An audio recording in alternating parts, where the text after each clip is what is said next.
ఇది జనం గొంతు. నేను మీ అనిల్ దేశాయ్.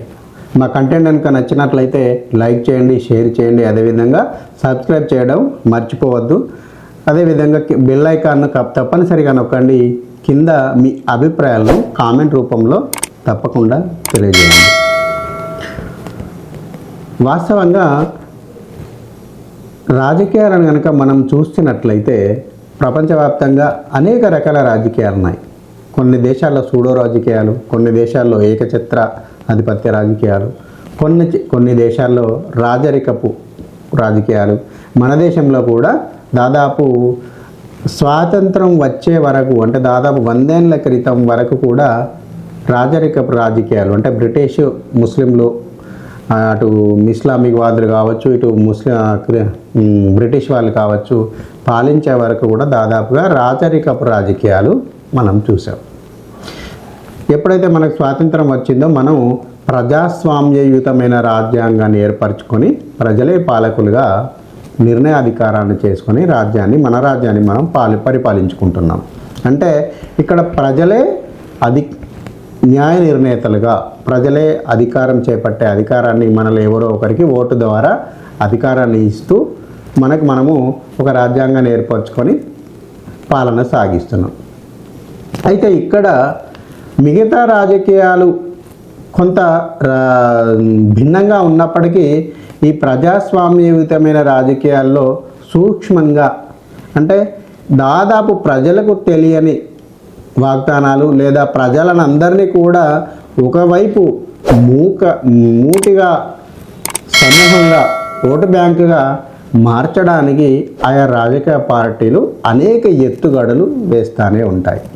ఉదాహరణ మనం చూసుకున్నట్లయితే సోషలిస్టు ఉద్యమం, దున్నేవాడిదే భూమి, కూలీనాలి, ఎవరైతే వ్యవసాయ రైతు కూలీ ఉద్యమం, ఇలాంటి ఉద్యమాలను మనం చూసాం. అంటే దాదాపు మన భారతదేశంలో 75 నుంచి 78%, అంటే 80-85% వరకు కూడా అప్పుడు వ్యవసాయ ఆధారిత కుటుంబాలు మాత్రమే ఉండేవి స్వతంత్ర కాలంలో. అంటే దాదాపుగా 85% ప్రజలను మనము దగ్గర తీసుకున్నట్లయితే, వారి యొక్క అభిమానాన్ని సంపాదించినట్లయితే మనం ఈ దేశంలో అధికారాన్ని సంపాదించవచ్చు అనే పేరుతో ఒక లాజిక్. ఇది ప్రజలకు అర్థం కాకపోవచ్చు, కానీ దాని వెనుక ఉద్దేశము రాజకీయ అధికారం.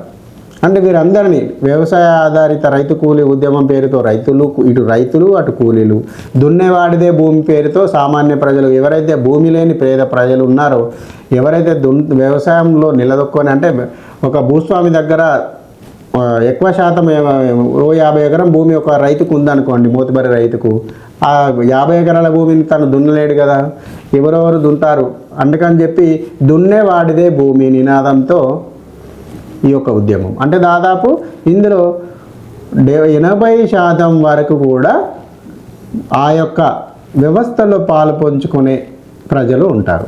అంటే వీళ్ళందరినీ తమ వైపుకు తిప్పుకోవడానికి చేసిన ప్రయత్నమే మనము ఈ దున్నేవాడిదే భూమి లేదా రైతు కూలీ ఉద్యమంగా మనం చెప్పుకోవచ్చు. అందులో సమస్యలను వాళ్ళు లేవనెత్తి ఉండొచ్చు, కానీ దాని అంతిమ లక్ష్యం ఆ యొక్క వర్గాల ద్వారా తాము అధికారంలోకి రావడం.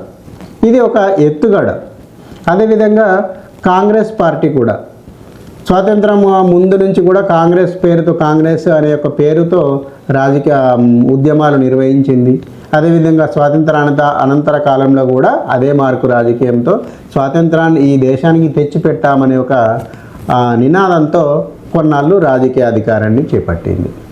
అనంతర కాలంలో ప్రజల మనసుల్లో కూడా మార్పులు రావడంతో ఇంకా కొత్త ఎత్తుగడలు కూడా వేయడం జరిగింది.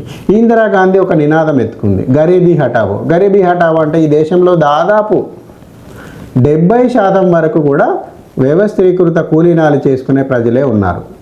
ఎంత రైతు దున్నేవాడిదే భూమి లేకపోతే రైతు కూలీ ఉద్యమాలు ఎన్నొచ్చినప్పటికీ కూడా పేద ప్రజల జీవితాలు బాగుపడకుండా అలాగే ఉండిపోయాయి. దాంతో గరీబీ హటావో అనే నినాదాన్ని తీసుకొచ్చి ఎవరైతే పేద ప్రజలు ఉన్నారో ఆ పేద ప్రజలను అందరినీ కూడా ఓటు బ్యాంకుగా మలుచుకుందామనే ఆలోచనతో చేసిన నినాదమే ఈ గరీబీ హటావో. ఇక రాను కొంత ముస్లిం వర్గాల్లో కూడా ఏది ఎంఐఎం లాంటి పార్టీలు లేదా ఇస్లామిక్ పార్టీలు, ముస్లిం లీగ్ పార్టీలు లాంటివి పార్టీలు వచ్చి తమ ఓటు బ్యాంకును పెంచుకొని తమ సొంతంగా రాజకీయాలు ఏర్పాటు చేసుకునే ఆలోచనతో కాంగ్రెస్ పార్టీ సెక్యులర్ విధానాలను కూడా తీసుకురావడం జరిగింది. 1975లో సెక్యులర్ పేరుతో రాజ్యాంగంలో సెక్యులర్ అనే పదాన్ని చొప్పించి ఈ దేశంలో ఎక్కువ మెజారిటీ అంటే చాలా వరకు దేశాల్లో ఇప్పుడు ఇంగ్లీష్ పాశ్చాత్య దేశాలు కనుక మనం చూస్తున్నట్లయితే అవి క్రిస్టియన్ 100% క్రిస్టియన్ దేశాలుగా ఉంటాయి. ఇస్లామిక్ దేశాలను కనుక అరబ్ కంట్రీస్ కనుక చూస్తున్నట్లయితే 100% వాళ్ళు ఇస్లామిక్ దేశాలుగా మత ఆధారిత రాజ్యాలుగా ప్రకటించుకున్నాయి. కానీ భారతదేశానికి వచ్చేసరికి 80% హిందువులు ఉన్నప్పటికీ కూడా ఈ 80% హిందువులు మెజారిటీ హిందూ దేశంగా ప్రకటించకూడదు. అందుకని చెప్పేసి సెక్యులర్ అనే పదాన్ని చొప్పించింది. సెక్యులరిటీ పదం యొక్క అర్థము మనం కనుక చూస్తున్నట్లయితే ఎక్కువ శాతం ఈ దేశంలో దాదాపు 10% వరకు ముస్లింలు ఉన్నారు. కనీసం 5% వరకు క్రిస్టియన్లు చేరిపోయారు. అంటే ఈ యొక్క 15% ఎవరైతే ఉన్నారో ఈ మైనారిటీ వర్గాలను తమ ఓటు బ్యాంకుగా మార్చుకోవడానికి చేసిన రాజకీయ ఎత్తుగడగా మనం వర్ణించుకోవచ్చు. ఎందుకంటే ఈ 15% ఓటు బ్యాంకు ప్లస్ హిందువుల్లో కూడా సెక్యులర్ అనే పేరుతో అధికారాన్ని అంటే ఆ యొక్క భ్రమలో ఉండిపోయిన హిందువులు కూడా దాదాపు 20-25% ఉంటే సరిపోతుంది, వాళ్ళు కలిస్తే తాము అధికారంలో ఉండొచ్చు అనే పదం అనే ఆలోచనతో ఒక ఎత్తుగడతో కాంగ్రెస్ పార్టీ ఇందిరాగాంధీ ప్రభుత్వం అప్పుడు సెక్యులర్ అనే పదాన్ని 1975లో చొప్పించడం జరిగింది. తదనుగుణంగానే ఆ యొక్క పదం రాజకీయంగా తమకు లబ్ధి చేకూర్చి మరికొన్నాళ్ల పాటు అధికారంలో ఉంచగలిగింది. అయితే రాను రాను ముస్లిం వర్గాలు కూడా కొంత కాంగ్రెస్ పార్టీ ఏదైతే విధానాలను అవలంబిస్తుందో ఆ విధానాలు నచ్చక తిరిగి ప్రాంతీయ పార్టీల వైపు వెళ్ళారు. ప్రాంతీయ పార్టీలు కూడా ఆ యొక్క వర్గాలను తమ వైపు తిప్పుకోవడంలో సఫలీకృతమై వారిని తమ వైపు తిప్పుకొని వీరు అధికారంలోకి రాగలిగారు. అదేవిధంగా కాంగ్రెస్ పార్టీ పతనం అక్కడి నుంచి స్టార్ట్ అయింది. ఇక మనం వ్యవస్థను కనుక చూసి ఇప్పుడు రాహుల్ గాంధీ శకం నడుస్తూ ఉంది కాంగ్రెస్లో. రాహుల్ గాంధీ పదే మాట్లాడుతూ ఉన్నారు, ఈ దేశంలో ఎవరైతే అత్యధికంగా ధనం సంపాదించి ఉన్నారో వాళ్ళందరి ఆస్తులను జాతీయం చేసి వారి ఆస్తులను పేద ప్రజలకు పంచుతామంటూ మొన్న గత సంవత్సరంలో జరిగిన 2024 సార్వత్రిక ఎన్నికల్లో శ్యామ్ పిట్రోడా మాటల ద్వారా వ్యక్తీకరించడం జరిగింది. దానికి రాహుల్ గాంధీ కూడా సమర్థిస్తూనే కామెంట్లు చేశారు. అంటే ఎవరైతే అత్యధికంగా ధనవంతులు అవుతారో వారి ఆస్తులలో సగభాగాన్ని ప్రభుత్వం తీసుకొని దాన్ని పేదలకు పంచిపెడతాం అనే విధంగా మాట్లాడారు. అది సాధ్యం కాదనుకోండి, ఎంత చేసినప్పటికి కూడా అది ఏ ప్రపంచంలో ఏ రాజకీయ పార్టీ వచ్చినా కూడా అది సాధ్యం కాని పరిస్థితి. కానీ ఆ అమలును మేము ఈ హామీని ఒక స్లోగన్ ఇవ్వడం ద్వారా కొంతవరకు ప్రజలను ఏకీకృతం చేయొచ్చు, తమ వైపు మలుచుకోవచ్చు అనే ఆలోచన అక్కడ మనకు ఎత్తుగడ కనబడతా ఉంది. ఇక పదే తను ప్రతి మాటల్లో ఈ దేశంలో ఇంతవరకు కులగణన ఏ కులాలు ఎంతున్నారో ఇంతవరకు చెప్పలేదు, మా కులగణన మళ్ళీ చేయలేదు, జనాభా లెక్కలు చేయలేదు అనడానికి బదులు కులగణన చేయలేదు అంటూ కొత్త రాగాన్ని అందుకున్నారు.